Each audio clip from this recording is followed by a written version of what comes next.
If an avoidant says this, they've already bonded to you. Imagine finding a locked room inside someone's house and spending months trying to figure out what's behind the door. You hear sounds from inside, you see signs that someone is there, sometimes the handle even moves, but the door never fully opens. That's what loving an avoidant can feel like. You sense depth, you sense emotion, you sense a connection that's real, yet the confirmation you crave rarely arrives in obvious ways. They don't always say the words you expect.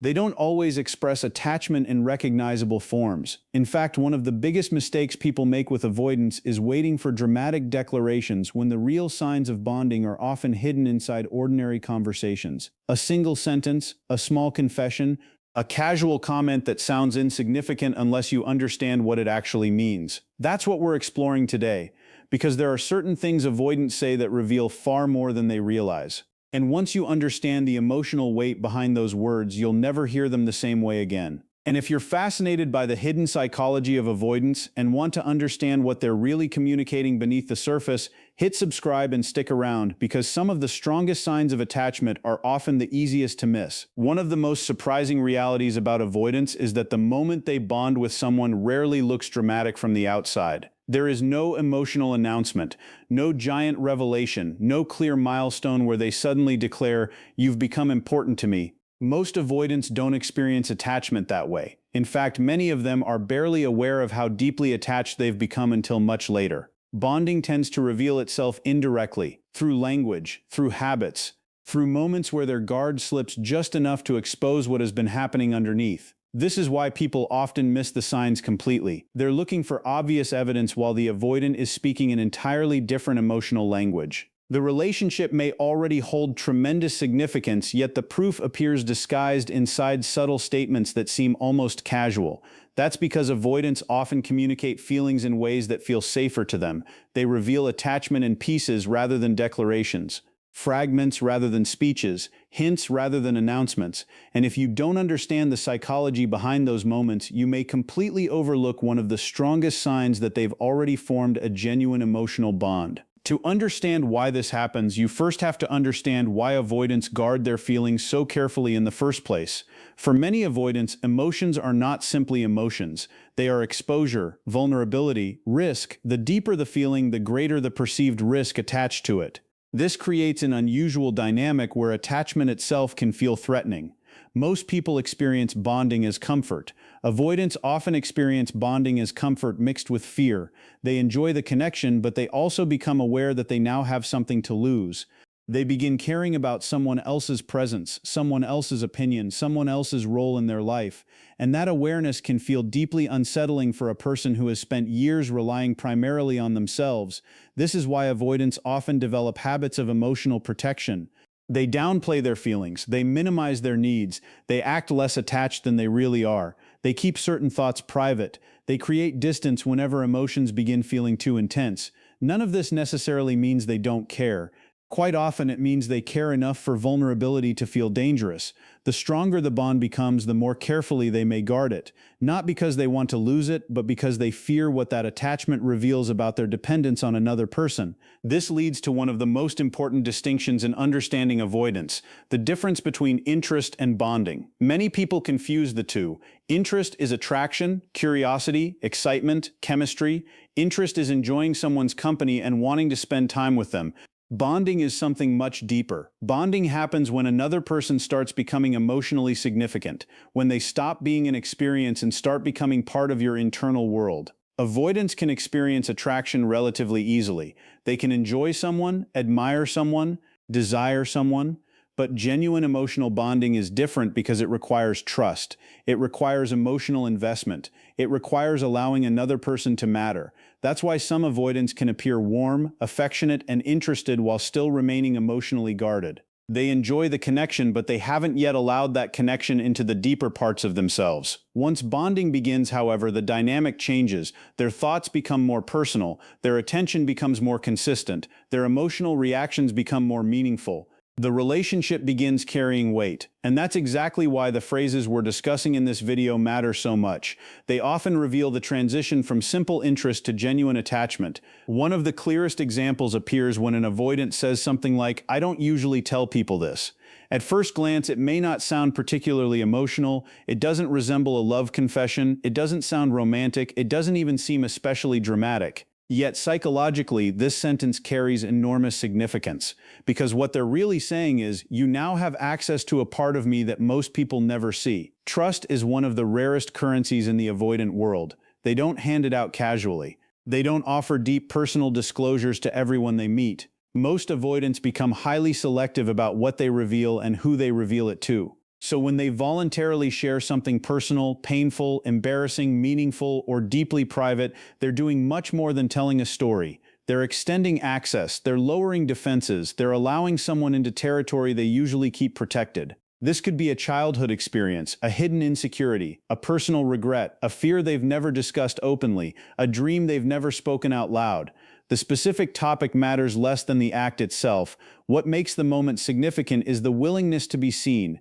Because for avoidance, being truly seen can feel incredibly vulnerable, and vulnerability is rarely offered without emotional significance attached to it. That's why so many people underestimate the importance of personal disclosure. They hear information, the avoidant is offering trust.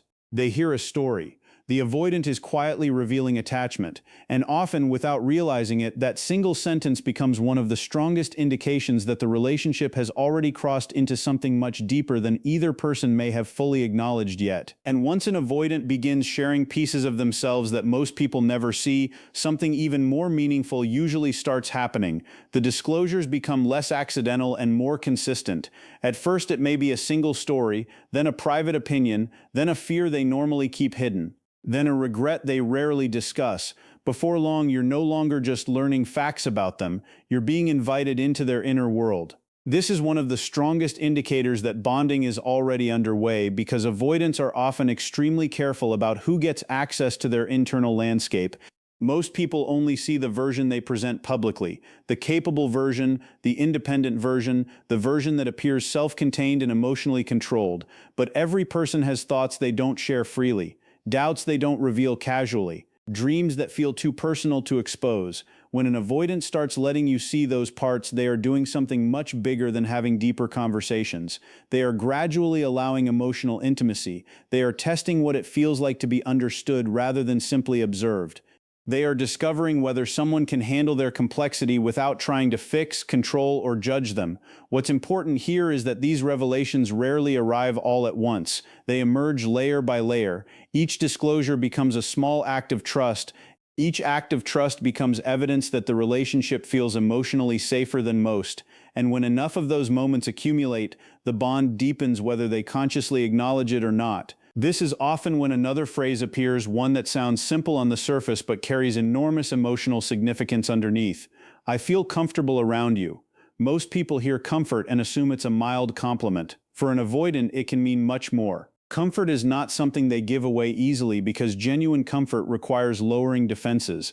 It requires relaxing the constant vigilance that often accompanies emotional vulnerability. Think about how much energy it takes to maintain walls, to monitor your words, to manage impressions, to avoid exposing too much, to stay emotionally protected. Many avoidants become so accustomed to those habits that they barely notice them anymore. They carry them into friendships, relationships, and everyday interactions. So when they tell someone they feel comfortable around them, what they're often saying is, "I don't feel the need to protect myself as much when I'm with you." That's a profound statement. It means your presence has become associated with emotional ease rather than emotional danger. It means they can exist without constantly managing distance. It means their nervous system is beginning to trust the connection, and trust is one of the clearest foundations of bonding. People don't become comfortable where they feel threatened. They become comfortable where they feel accepted, seen, safe, understood. For an avoidant, reaching that point is rarely casual. It is usually earned through countless interactions that slowly convince them they could let their guard down without losing themselves. What makes this even more significant is what often follows: emotional relaxation. One of the most overlooked signs of avoidant attachment is the gradual disappearance of performance. Many avoidants spend years cultivating an image of self-sufficiency.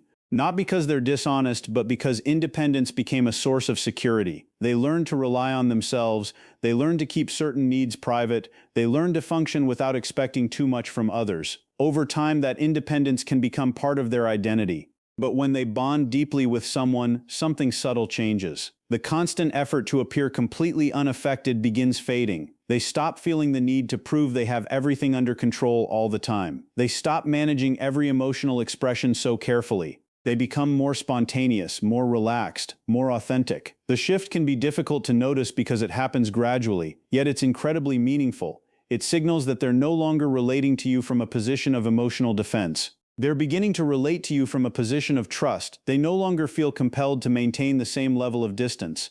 They no longer feel like vulnerability automatically equals danger. In many ways, emotional relaxation is one of the quietest but most powerful signs of attachment because it reveals how safe they feel when you're around. And then comes a phrase that has caused countless people to wonder what it really means. You're different from other people. At first glance, it can sound vague, maybe even flattering without being particularly important.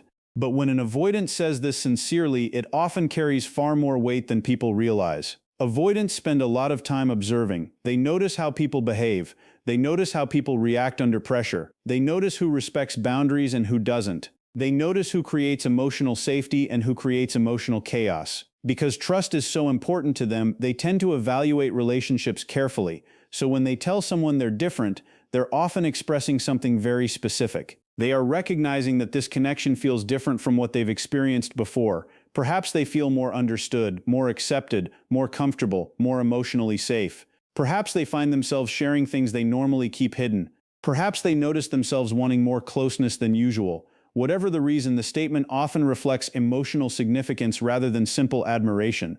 You're no longer being compared to strangers, you're being compared to their entire history of relationships. And if you've reached a point where they genuinely see you as different, there's a strong chance the bond has already become much deeper than they are openly admitting. As this emotional significance grows, another fascinating shift often begins appearing in the way they talk. The future starts showing up in their language, not necessarily through grand promises or dramatic declarations, but through small assumptions that reveal where their mind is going. They mention an event months away and casually include you in the conversation. They talk about experiences they'd like to have and instinctively imagine you there. They discuss future possibilities without treating your presence as uncertain. These moments are easy to overlook because they often sound casual, yet psychologically they reveal something important. Human beings naturally include people in their future thinking when those people have become emotionally integrated into their lives. We don't build mental futures around individuals who feel temporary, we do it around people who matter. For avoidance, this can be especially significant because future thinking requires acknowledging attachment. It requires accepting that someone has become part of their emotional world. Even if they never explicitly say, "I've bonded with you," their language begins revealing it. The future slowly stops being just theirs. It starts becoming a space where your presence is naturally considered. And when an avoidant begins imagining you in places you haven't reached yet, it often means the connection has already settled much deeper into their heart than their guarded exterior would ever suggest. And perhaps nowhere does that deeper attachment become more visible than when an avoidant says something many people take for granted: "I actually miss you." For some personalities, those words come naturally. They appear whenever distance creates longing. But for avoidants, admitting they miss someone can feel surprisingly difficult because it requires acknowledging dependence on an emotional experience outside themselves. It requires admitting that someone's absence created an impact, that they notice the distance, that the connection matters enough to be felt when it's gone. This is why those words often carry far more significance than people realize. They are not simply describing a feeling. They are revealing attachment. They are admitting that your presence occupies emotional space in their life. And what makes it even more meaningful is that avoidants often spend considerable energy minimizing those experiences internally. They tell themselves they're fine. They distract themselves. They focus on other things. Yet despite all those efforts, there are moments when the truth slips through. Moments when the feeling becomes too obvious to ignore. And when an avoidant voluntarily admits they miss you, it often means the bond has already grown strong enough that denying it requires more effort than acknowledging it. What's fascinating, though, is that their actions often reveal this attachment long before their words ever do. This is one of the biggest reasons people become confused when trying to understand avoidance. They're listening for emotional confirmation while the avoidant is quietly demonstrating it through behavior. Bonding frequently appears in patterns before it appears in language. The avoidant starts making time for you. They begin showing consistency. They remember things you've mentioned in passing, they check in after important events, they notice shifts in your mood, they become increasingly aware of the details that make up your life. None of these actions may seem dramatic on their own. In fact, many of them look so ordinary that they're easy to overlook. But emotional attachment often reveals itself through repetition rather than intensity, through reliability rather than grand gestures, through the steady accumulation of small moments that communicate one simple message: you matter enough for me to pay attention. That's why actions frequently speak first. They bypass the avoidance discomfort with vulnerability. They allow attachment to express itself without requiring an emotional confession. And if you pay attention to those patterns, you'll often discover evidence of bonding long before the avoidant consciously recognizes it themselves. This becomes even clearer when you look at the small habits that begin forming once attachment takes hold. Human beings naturally create routines around people who become important to them. We develop rituals, expectations, familiar rhythms. Avoidants are no exception. The difference is that their habits often reveal what their words hesitate to express. Maybe they consistently send a message at a certain time. Maybe they remember details most people would forget. Maybe they check on you after something stressful. Maybe they instinctively share parts of their day with you. These behaviors may appear insignificant from the outside, but psychologically they carry tremendous meaning. Habits represent emotional integration. They show that someone has become woven into the fabric of daily life. You're no longer an occasional thought, you're part of the rhythm, part of the routine, part of the mental landscape they navigate every day. And this is exactly why losing those habits after a relationship ends can feel so painful. The attachment wasn't just emotional, it became behavioral. The connection found its way into ordinary moments. So when an avoidant develops consistent habits around you, it often signals that the bond has already moved beyond attraction and entered something much deeper. Their life is quietly making room for your presence. Then there is one phrase that may be among the most powerful of all: I can be myself around you. At first, this statement sounds simple, almost obvious. Shouldn't everyone be themselves around the people they care about? In theory, yes. In reality, many people spend years showing only carefully selected versions of themselves. Avoidants often become especially skilled at this. They learn which parts feel safe to reveal and which parts feel safer to keep hidden. They become experts at maintaining emotional control, experts at presenting the version of themselves that feels manageable. But authenticity requires something different. It requires trust. It requires believing that someone can see the less polished parts and still remain. The insecurities, the contradictions, the fears, the imperfections. When an avoidant says they can be themselves around you, they're often describing a level of acceptance they rarely experience. They're telling you that your presence doesn't trigger the same need for emotional self-protection. They're telling you that being seen feels safer than hiding. And that is not a casual milestone. It is one of the clearest signs that a genuine emotional bond has formed, because authenticity only flourishes where trust already exists. Ironically, this is often the exact point where fear begins appearing. Many people assume bonding should automatically create security. For avoidance, bonding frequently creates both security and fear simultaneously. The deeper the connection becomes, the more emotionally significant it becomes. And the more emotionally significant it becomes, the more there is to lose. Suddenly the relationship matters. Suddenly another person's presence carries weight. Suddenly vulnerability is no longer theoretical, it's real. This can create an emotional paradox that confuses both the avoidant and the person they're attached to. They feel closer than ever, yet they also feel more exposed than ever. They want the connection, but they become aware of the risks that come with it. What if they're hurt? What if they're disappointed? What if they become too dependent? What if they lose their independence? These fears don't necessarily appear because something is wrong. Quite often they appear because the bond has become important. The attachment has crossed a threshold where emotional investment is no longer avoidable. And while that realization can be beautiful, it can also be deeply unsettling for someone whose instinct has always been to protect themselves first. Understanding this fear is essential because it explains why bonded avoidants sometimes behave in ways that seem contradictory. The very connection they value can become the thing that activates their deepest vulnerabilities, setting the stage for behaviors that make little sense unless you understand the attachment hiding underneath them. And that is precisely why bonded avoidants sometimes do something that feels completely backwards to the person experiencing it. They pull away after getting closer. Few behaviors create more confusion than this. The relationship feels stronger than ever. Conversations become deeper. Trust begins growing. Vulnerability starts appearing. Then suddenly, distance, silence, hesitation, a shift in energy that seems to contradict everything that came before it. Many people interpret this as proof that the avoidant lost interest, that the bond wasn't real, that the connection meant more to one person than the other, but often the opposite is true. Sometimes the withdrawal happens because the bond became real enough to trigger fear. Remember, attachment increases emotional stakes. The closer someone gets, the more vulnerable they become to disappointment, rejection, dependence, and loss. For avoidance, those possibilities can feel overwhelming. So when the connection crosses a certain emotional threshold, their protective instincts may activate.